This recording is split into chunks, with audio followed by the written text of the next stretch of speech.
Welcome to the Manuchehri podcast.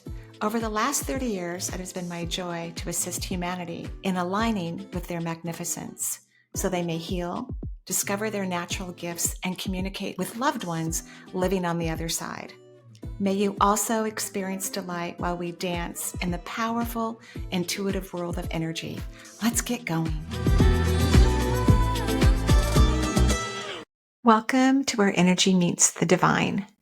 Thank you for liking and subscribing below. I truly appreciate it. I'd love my numbers to grow on the YouTube channel, but also know that you can listen to this podcast on every podcast platform. So you can listen on Spotify, which is the home where this is uploaded right after it's recorded. It was on Apple, Google, you name it, you can go listen to it. You don't have to watch it on YouTube.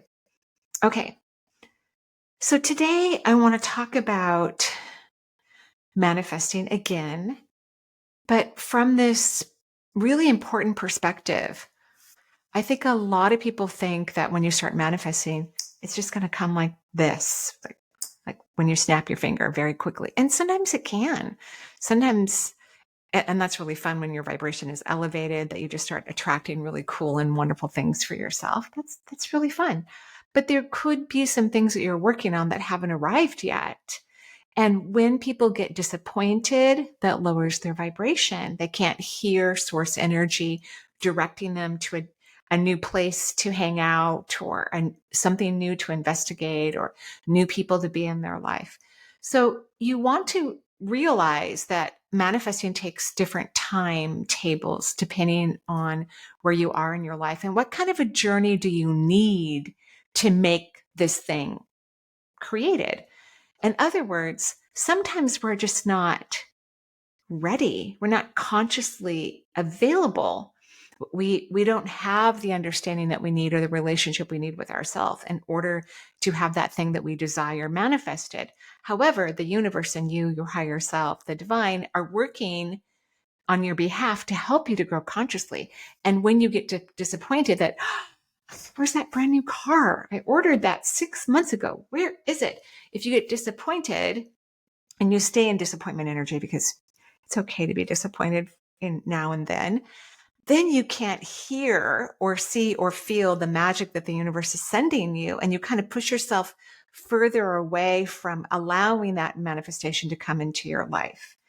So sometimes there are little things that just have to be shifted in your consciousness in order to allow the thing that's living in the non-physical reality to drive into your physical reality. In many cases, that thing could be self-worth. A lot of people don't feel that they're valuable or worthy or deserving. And in their manifesting practice, I think they're hoping to gain more self-worth because that thing will come into their life. So now they're valuable. But actually, it has to happen the opposite way. You need to feel authentically that you're valuable, that you're worthy, you are deserving. You can have that shiny new car or whatever else that you want, but you need to believe that you deserve it. And one of the ways that you can tell that you're moving into a place of higher receptivity, of an increased sense of value, is because other things are coming into your life easily. Things are just working out, even if it doesn't make any common sense. One of my friends had a really lovely year in 20, what year are we in? 2025. So in 2024, she had a really lovely year. Like, so many things worked out for her. She just had a fantastic, amazing experience. She took a lot of time off. She traveled, just did a lot of stuff that she didn't expect that she was going to do. And in her mind, she thought, wow, I must have made this amount of money too, because everything just worked out. And in order for everything to work out, I would have had to have made this amount of money. And then as it turned out, she did not make that amount of money. She made a different amount of money. It was a less amount than what she thought she needed in order to have a wonderful life. So she was delighted and surprised and grateful that, oh, I don't even have to work that hard, and I can make all the resources I need to have a wonderful and amazing life. Now, that could be a really cool, interesting, healing vibration for this individual, right? So this individual goes, oh, I don't have to work as hard, and I can still have an incredible, amazing, fulfilling life. So there's little things that actually have to come into an understanding. And some of those understandings aren't even very conscious, but like in this case, it was a conscious understanding in order for the life to even expand in ways that are incredibly surprising. There's little things that humans or our personality, our perception hold on to that we don't even have an awareness of. We're not conscious of these things that seem really tiny or silly or unnecessary, but yet they're highly necessary to overcome or to close or to dissipate before bigger things that we want to manifest and come into our reality. So what I'm trying to tell you is that it's okay if things take a little bit of time. It's okay if what you're desiring doesn't manifest overnight. You are learning something profound. You are moving positively on the path of your manifestation. But many times our belief systems require healing. Our perception of ourself require a significant, authentic upgrade in order for us to have certain things come into our life, which could be love. It could be health. It could be a very fulfilling career or hobby, because those are fabulous and necessary. It could be more resources, or the fact that you realize you don't have to work that hard to create more than enough resources to accomplish everything you hope to accomplish. So enjoy the journey of manifesting. Let yourself have fun with it. Marvel in the high vibrational moments that come even when your thing hasn't arrived yet.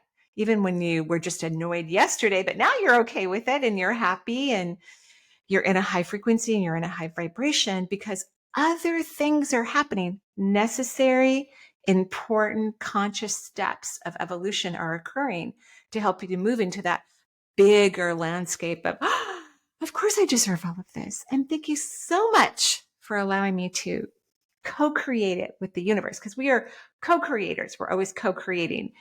You know, you're a divine part of the multisensory world.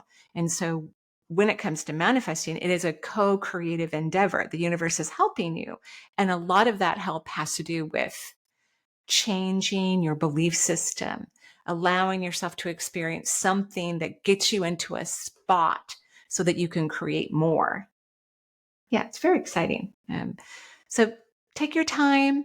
Don't push yourself. Don't do your best not to stay in disappointment if things aren't happening as quickly as you want them to. Maybe the car that you want hasn't been invented yet. Or maybe you really want a Tesla and they're going to go on sale. So it's a good thing you didn't buy one, 5 years ago. It's a great thing. So just know that there is magic happening, even if you can't hear it, see it, or feel it, but it's all occurring on your behalf, and the universe has your back and would love it if you would relax into the beauty of the way your life is right now, and that you have faith and hope and trust that all the little fine details are being worked out in the cosmos so that you can co-creatively manifest beyond your wildest dreams. It's very exciting. Very exciting. Okay, I'm going to go to the phone lines for those of you who've just been to my podcast for the first time. If you want to ask me a question, please go to energyintuitive.com, go to the podcast page. There's instructions on how to leave a voicemail that will eventually be heard here, and then I will answer it. So I'm going to start answering those questions now. Okay, here we go. Hi, Marie. My name is Tess. I am calling from Arizona. I am a nurse, and I'm calling you because it has been a tough 4 years. My father died of COVID back in 2020, and then I decided to work in ICU as a COVID nurse, and then contracted COVID and got Aw. long haulers and chronic fatigue, and have been spending the last year and a half recovering. And still there, but I'm still fighting it, or I guess I'm still healing, still pushing to heal. And then now I am working, well, I guess, working to divorce my husband. And there is going to be this next step of what to do about the house. And I know I can think too much with my head, and so I'm just hoping you can help guide my heart, my soul, help me be selfish, but Yeah. also like help me maybe see what is going to work out best for me. Like I'm I know there's so many options out there of what can happen, and I may not even comprehend all of them. Uh, but yeah, I can't, right? But do I like do I is it going to be, am I going to be happy holding on to the house? Am I going to be happy like letting it go? Like, or not letting it go, but like getting fairly compensated, but like selling it. Like, do I move in with my mom? Do I move closer to my mom down into like Sedona? Or um like I guess I am excited for this new change in my life, and I'm excited for the direction I'm heading. It feels right, but then I'm just also like feeling like a lot of pressure to figure out this house thing, and um, it's a lot of money on the line, unfortunately, and um, I think that's what is making this like you know be such a big deal. Okay, anyways, thank you so much. I hope you're having a great day, and enjoying beautiful Washington, and or wherever you're at. And uh, thank you, thank you. All right, bye. Thank you, Tess. Let's talk about the long COVID. I think that's first and foremost. You may have already figured out what you want to do regarding your divorce because it takes a while before I can answer people's questions. Could you increase, if you are taking zinc, to 60 milligrams a day? I think that's what helps long COVID. So if you're not taking zinc, maybe start off with 30, but then inch yourself up to 60 milligrams a day. I think for whatever reason, I think it does a really great job with long COVID. And make sure you have a decent amount of vitamin D in your body. So modern medicine likes to say like 50 in terms of measuring vitamin D is good in the body. I don't think that's enough. I think people need to be anywhere between 70 and 100 and when they're measuring the vitamin D in their body. And of course, everyone's a little bit different, but if you have low levels of vitamin D, it's really hard to heal. And unfortunately, low levels of vitamin D leave us at risk for autoimmune disorders and cancers and all kinds of other interesting diseases. And thank you so much for being a nurse. And I can't imagine how hard it would be to work in a hospital during COVID. I think I've mentioned this before, but one of my dear friends retired from her ER doctor position after COVID. It's probably just a bit much for her. She's now enjoying her life as an astrologer and a healer. So that's also exciting. Regarding the house issue, you really need to figure out what's going to make you feel happy. Maybe in the long run, it doesn't matter.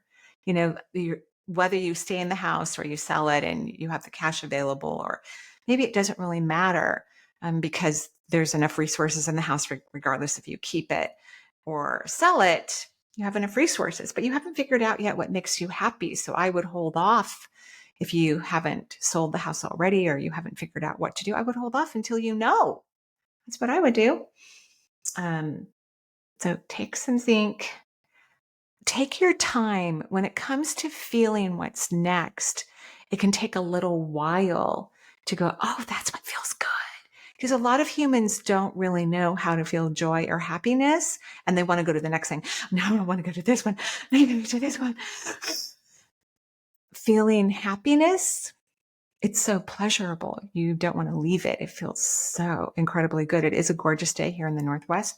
I think it's close to 60 degrees, which is lovely. I'm going to plant some flowers after I record this podcast. And this morning when I was walking Charles at one of my favorite parks, there were all these cranes. I don't know their actual name, but they're these beautiful black, huge cranes that stand on the posts of this old dock that doesn't exist anymore in Juanita Bay. And there's probably 40 of them, minimal, 40 of these huge cranes, and I was drinking my tea and watching them, standing, just behind them where they all spread out on all of these old posts that used to hold up a dock. And they were stretching their wings out and making a lot of loud sounds. I'm like, either they're mating or they're mad at each other, or maybe a combination of both. I don't know. But I was just completely enthralled with their beauty, their size, their wingspan, the sounds they were making. And even though Charles wanted to keep walking, I wanted to stay in that joy longer because it's better for our body. It helps us to become more familiar when we are making decisions about, well, does this make me happy or does that make me happy? Is the more you can spend or visit authentic feelings of joy, which are very spontaneous. You can't really plan it. It's a spontaneous thing. I was recently having a service done, and while I was sitting in the waiting room, they were playing disco from like the 70s. My favorite type of music, by the way, besides jazz. And I was just, bopping along and singing again, moved spontaneously into a very high frequency of happiness. And I didn't get up. I just sat there. Even when they called my name for a few times, I just stayed because I wanted to let my body get comfortable with the bliss that I was experiencing, because it helps you when you do need to make a decision in the regular world life. You can tell when you've hit the spot or the I don't know spot. You don't want to make a decision when you're in the I don't know spot. Okay. Thank you, Tess. I hope that's helpful. And I wish you a full recovery from the COVID. Hi, Marie. This is Angie, and love your show, your podcast, and I love you. I've been wondering this for quite a while. 7.5 years ago, my husband Mark Oh, um, decided to leave, oh, transition, and I've always wondered why? why. Yeah. Why did his soul choose to leave when it did? He was 58 years Mm-hmm. old when he left, and I was 50. Mm-hmm. And he had three adult boys. They were in their 20s, and one 16-year-old boy. And lately, that's just been on my mind constantly. And so I know you speak on how souls decide to leave their body and when they decide to leave their body, but I was wondering if you could find out Yeah. why Yeah. Mark decided to leave then. Um, that would be wonderful, and I appreciate you. I appreciate your podcast, and I thank you very much. You're welcome, Angie. It's my pleasure. And I'm very sorry that Mark left 7.5 years ago. He's funny. As soon as you started speaking, he showed up in my office. He's probably standing right next to you, actually, but it looks like he's standing in my office so that I can see him, hear him, communicate with him. He's also handsome, which he kind of blushes when I tell him that, which tells me that he has kind of a soft, maybe quiet personality, but he's also funny because as he listened to you say, why did he go? Which I wrote down the word why and circled it, and I'll explain in just a moment. But he said, it does, he goes, it's my personal business. But he was teasing when he said that. He's just, wants to tease. It's very cute. He goes, it's my personal business. And then he kind of winks and smiles. It's really darling. When we want answers to questions, we want to avoid words like how, where, when, why, what. This doesn't mean you can't have the answers to any of those questions. It doesn't mean that at all. It just means that the universe doesn't know those words. It doesn't look at why is so big. I mean, we could be talking about multiple lifetimes. We could be talking about a future lifetime that he's going to have. And so when the universe hears humans use the word why, humans are not thinking of the expansion of the answer. And so words like how, what, where, when, or why are so limiting. The universe just kind of shuts down. It kind of backs away. I like to use the phrase, whenever I want more information about something, I use the phrase every single time, please express to me whatever's in my highest good. Because the universe wants to deliver to you what is in your highest good, which means it will be true. It will be authentic, but it's something that you could relate to because it's connected to your highest good. I already heard the answer, which is really interesting. I haven't heard this answer before. I've talked to a lot of people who've crossed over, and some offer the reasons why they left their body, because in a way, it doesn't really matter to them. It's almost like if you and I were driving in a car right now, Angie, and we were taking an exit before the one we thought we were going to take, but you could still get there. You just might have to take a few little back roads to get to your destination. We wouldn't be in the, why am I doing this? What's going on? We're just like, oh, I feel like taking this exit. Mark said that he anticipates, and I don't want this to freak you out, by the way, this is not a prediction about your family right now. And he just wants to be on the other side because, he's a very responsible person. He really thinks about everyone in great detail, but he just wants to be on the other side to catch everyone when they cross over, which could be decades from now, but he just wants to be on the other side, prepared, ready.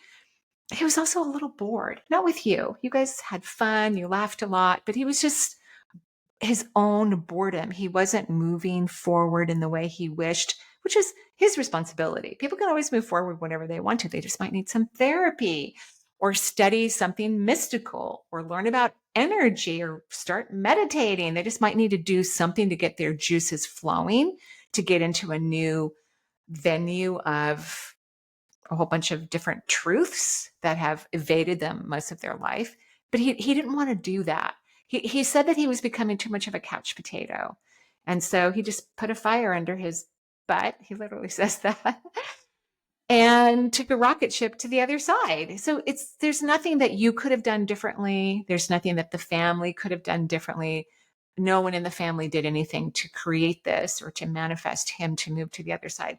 It was his own, and he's using this word, I'm not, laziness, to allow himself to have a different experience on earth. And also his devotion to his family. He wants to be over there first to catch everyone when they cross, which, could be older relatives, you someday, even the children someday, decades from now. Wants to catch everyone, and he wants to be prepared. And he also says he wants to be the one to guide everyone on the other side into new realities. He wants to go visit a bunch of different dimensions before anyone arrives so that he can, escort them and tell them about what it's like over there and express, this is reality 585 million. This is what's going to happen. Let's go check it out. That's what he wants to do. It's a really cool answer. I'm so glad you asked this question. I hope it helps you. And I hope it just helps others to recognize that the soul really does want to have adventures. And we can have adventures on earth, but you have to be willing to shift your mind in a different perception, because even just having an adventure to another country, which could be super fun and transformative and rewarding and unique, also you just come back to your normal life. To have a real adventure requires a change in consciousness. And he has that now. He just wouldn't allow himself to have it while he was on earth. Okay, I hope that is helpful for you. Hi, Marie. My name is Holly, and I live in Portland, Oregon. My question for you is regarding high vibrational states and frequency. I practice putting myself into a high vibrational state every day, or at least I try to, but some days I am just filled with anxiety and dread, and other days I can connect to a higher state with no problem. So I'm just wondering, is the higher vibrational state causing the anxiety and the dread to be pulled into my awareness so I can clear it? Or are the two related at all? Or is the anxiety perhaps from something else? And if so, what is it? Because I can't quite tell. Anyway, I'm just trying to get some input about that. Thank you again. Your show is great. I've learned so much from you, and I really appreciate it. Thank you. You're welcome, Holly. Thank you for listening, and I'm glad the show is helpful. Here's what I think. I think you're noticing a place where you've been more consistently, which is in the lower frequency. Now that you raise your vibration, you're in this different spot. And then when you start to overthink and analyze, you lower your frequency and your vibration, like, oh, why is this happening? But it's like now you can feel the difference. And so the lower frequency just seems so out of place, which is great. Congratulations. Congratulations. We all have low frequency moments, days, and I would be kind to yourself when it happens, because that's going to help you to raise your vibration. Sometimes my vibration is low, and then it all of a sudden gets high. I'm like, what happened? I wasn't feeling that great 20 minutes ago. Now I feel fabulous. And I kind of don't care. Like, I don't care about the how, what, where, when, or why. But I'm like, oh, thank goodness, something allowed me to get out of this frequency. So when I heard your question, it reminded me of when a person gets pregnant and then they start seeing pregnant people everywhere, like it's got their attention. So you've got your attention on this high vibration that you love so much. And when you start to think, analyze, and process, like many people, it lowers our energy when we're overthinking and analyzing. And then you're like, oh, this feels so terrible. I want to get back up. I want to move back up to this happy place. So be kind to yourself regarding it. I don't think this at all is a cause from the high frequency. I think that you're just dropping your energy to a place that used to be comfortable and familiar, and now it's not anymore, which is excellent. That's fantastic. That's what we want. So just keep it up. We'll just keep spending more and more time in higher frequency, which would be lovely. Really lovely for you. Thank you. Hi, Marie. My name's Lisa. I just discovered you recently from another podcast. And after listening to your interview on that podcast, I was like super interested in what you were talking about. And I went to your website and I listened to your podcast, the most recent one that you let out. And you were talking about detachment in the first 5 minutes. And I thought, well, this is amazing because this is the answer to a question that I've been having, and I was just really just talking to my husband about this morning. Like, Aww. I just feel like there's this big wall in front of me, and I feel like I'm not getting any answers, and nothing's coming through. I don't feel like I'm in a flow. I feel so blocked, you know. And just for a little background, I'm from Florida, but a little over 10 years ago, I met my husband on a trip to Spain. He lives here. He's from here. And it was love at first sight. Aww. And a couple years later, I lived here. I moved here. We got married. And now I have a 3-year-old and a little baby. And yeah, it's just, it was amazing. And, you know, I do feel like it was my destiny. When I met him, I started to believe in destiny because it was just so powerful. I felt like I knew him for so long, and we didn't even speak the same language, so that was just crazy. But yeah, moving here has been a big challenge. It's been tough. You know, there's been a lot of challenges going from Miami to a small town in Spain, you know, the language and the culture and everything. Yeah, I just really I've felt so blocked off for a while, and I don't know how to detach. I realized with you talking about it, I don't know how to do that. I understand the concept. I think I may have been good at it before, but going through such a big life change and such a big challenge and being so stuck in my head for such a long time, I guess I must have forgotten, because you were saying how, you know, maybe in some parts of your life you can be detached, and then in other parts you are attached and you can't manifest. But I feel like I can't detach to anything. I really feel like that. I feel like in so many aspects of my life, things aren't flowing.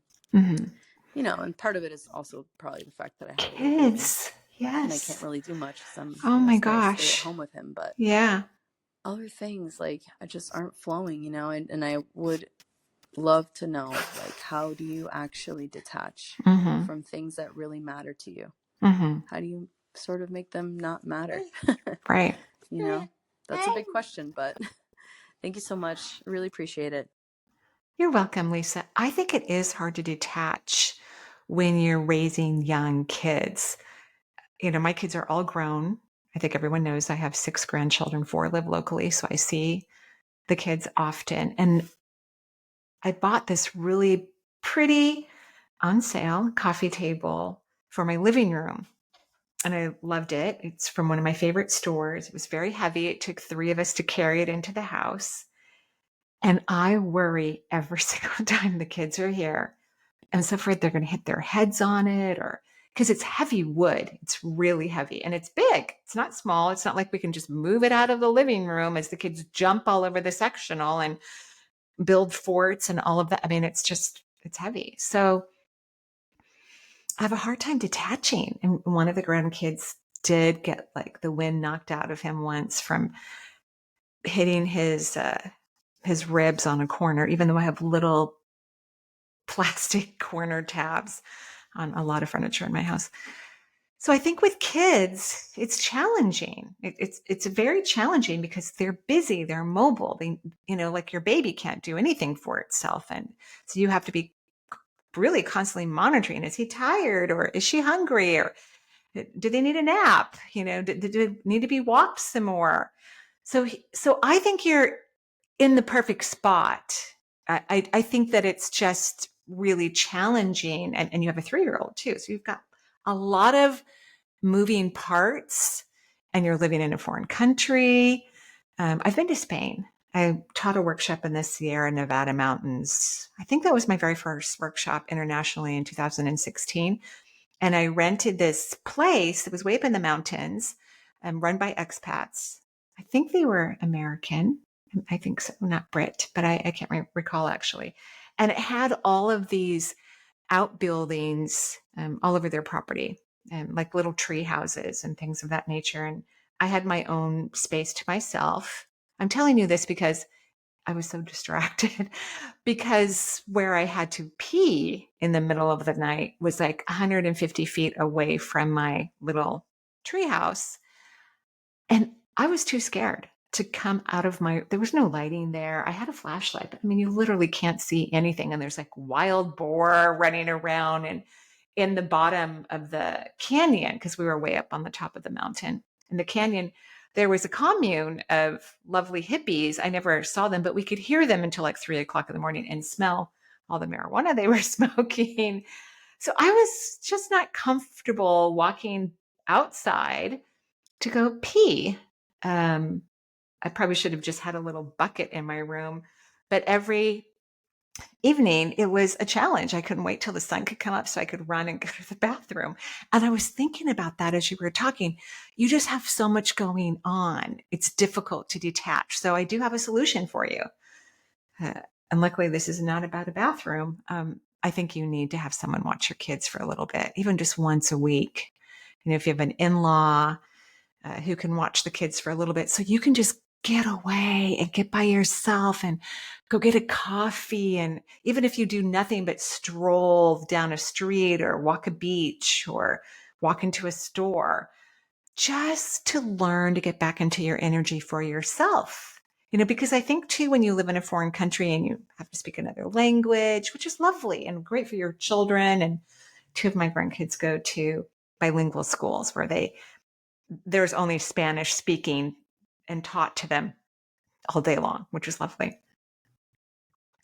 I think that, you have too many things you have to pay attention to. You have a language that you have to pay attention to. I'm sure you're great at it. You have these very tiny babies, new landscape, different type of relationship and connection. So there is this constant kind of distraction, but a distraction from you. So you haven't really been able to spend time with you. And I think this is a common problem with young mothers, no matter what country they live in. So get someone to watch the kids, even if it's just once a week for like 2 to 3 hours. Whenever you're ready, Whenever you're like, okay, yeah, this person I know can do it. And, you have your cell phone with you if they need you for anything, but that you're going to go away and learn how to reconnect with yourself. I think that is what needs to happen so that you can rediscover you in this new world that kind of took you by storm. I think that's what you need to do. Nothing's wrong. You just are constantly being interrupted, constantly. So you are detached from yourself. We want you to reattach to your energy, your higher self, so that you can begin to have more fun manifesting what you want, if that makes sense. Great question. I love all the questions, by the way. Hello, my name is Vidia and I live in New Mexico. I came back a couple of weeks ago from a kayak trip where afterwards I had to remove 4, maybe 5 ticks, and I got them out right away. But now I have this very strange symptoms, pressure inside my left leg. I have a kind of a stiff neck. Very tired. So I just wanted to check with you and see what's going on with me. You've been very helpful to me in the past. So I appreciate your help again. Thank you. You're welcome. I hope that beautiful kayaking trip was amazing. I've always wanted to do those, just go on like a guided kayaking tour where someone cooks your food and puts your camp up. It just sounds like so much fun. What we're supposed to do in the United States, at least what we were supposed to do before, I don't know what it's like in the CDC right now, but when you find ticks, you're supposed to put them in a plastic bag and send them to the CDC so they can check to see if there's any diseases in those ticks, like Lyme's, or there's other diseases that ticks carry as well. And you probably asked this question a while ago. What I would recommend is to take antibiotics, since you didn't do that. You didn't send the ticks to the CDC so they could check it. And again, maybe they're not doing that service anymore because things are a little, unique here in the US right now. But some dioxycycline, amoxicillin, whatever is the current recommendation for tick bites, because we don't know how long all of them were inside of you, number one. But number two, luckily, these things can be cured with antibiotics, early intervention. I found a tick inside my, I didn't know what it was, actually. I'd never seen, it was a deer tick. I'd never seen a tick before. We don't have a ton of them here in the Northwest. And luckily, our deer ticks, only 3% carry Lyme's disease. Don't ask me why, but that's what it says on the CDC, or it used to say. I don't know if that information is still available. I also did not send mine to the CDC, so I went and got some dioxycycline. And the first practitioner I went to did not want to give me any antibiotics because we have such a low incidence of Lyme's disease. And I was like, okay. But then my tick bite got infected. So I went to a different practitioner, and he put me on 10 days of the medication just to heal the infection that I got from the tick bite, which could be something that you might have been feeling in your leg, could have just been an infection from these interesting parasites that live in all kinds of animals and carry unique diseases. Okay, I hope that's helpful, and I hope you're feeling wonderful and that heaviness went away in your leg. All right, thank you so much. Hi, Marie. This is Maarit calling from Finland. This is my second question to you in a case that my voice or my name sounds familiar to you. I have a question regarding manifestation. I've been on a spiritual journey since I was 19. I'm in my early 40s at this very moment, almost at 30s, not that young anymore. But my problem with manifestation is that I want it all. Like I become greedier the older I become, and that is the problem in a way that many of these things that I actually want, they contradict one another. Right. Like let's say about work life. I want to be an artist. I want to create comics, but I also want to create characters for games, but I also want to be a public speaker, but I also want to work in a paranormal field, but I also want to write books, but I also want to just design characters of mine, but I also want to do illustrations for books, like everything. Or how I want to look like. Like I want to look like a classy woman from 1920s, but I also want to look like a man from a Mad Max movie. I want to look like 1970s punk with spikes and all, with that mohawk. But I also want to look like this cute woman who resembles Hello Kitty, if you get what I mean. And these cannot exist at the same time. And that is a bit of a problem. I cannot seem to be able to concentrate on 1, 2, or max 3 things and vividly imagine them to be true and already here in my arms, in my life at this very moment. What should I do to solve this problem? Is the solution to just concentrate on being happy and be in a good energy and in this high vibrational state where whatever suits me the best then can arrive into my life? Or would it be best just to concentrate on manifesting this feeling of how it actually feels like when you have everything you want without paying any attention to details like what it actually is that you want? Or is there some kind of a secret option number 3 I am not aware of? Or am I doing something wrong at this very moment without realizing that what I'm doing wrong? Because I genuinely want it all and I'd love to experience it all in this current lifetime as Maarit, but I know my time is limited. So thank you very much for your help and your guidance for this particularly maybe a bit tricky question. Thank you, Mariette. That's an interesting question. There are people who can't manifest what they want because they want so many things. You can actually have all of those things. Maybe one day you dress up like the Hello Kitty person, and then the next day Mad Max.